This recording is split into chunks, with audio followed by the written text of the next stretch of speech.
Saudara, kesorotan lainnya, Saudara, Komisi 3 DPR mengusulkan penghapusan perpajakan surat izin mengemudi, dan dalam rapat kerja bersama Korlantas Polri pada Rabu siang, anggota Komisi 3 Syarifuddin Suding menilai biaya yang dikeluarkan untuk perpanjangan membebani rakyat.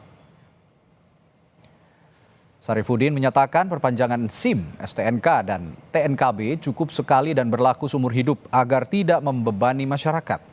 Komisi 3 meminta agar perpanjangan SIM, STNK, dan TNKB kembali dikaji ulang oleh Korlantas Polri. Ini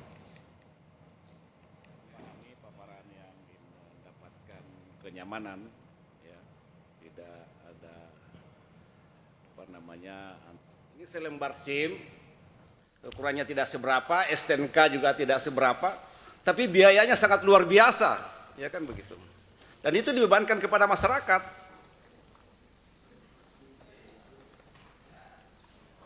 Dan saya minta dalam forum ini agar dikaji ulang. Sorotan lain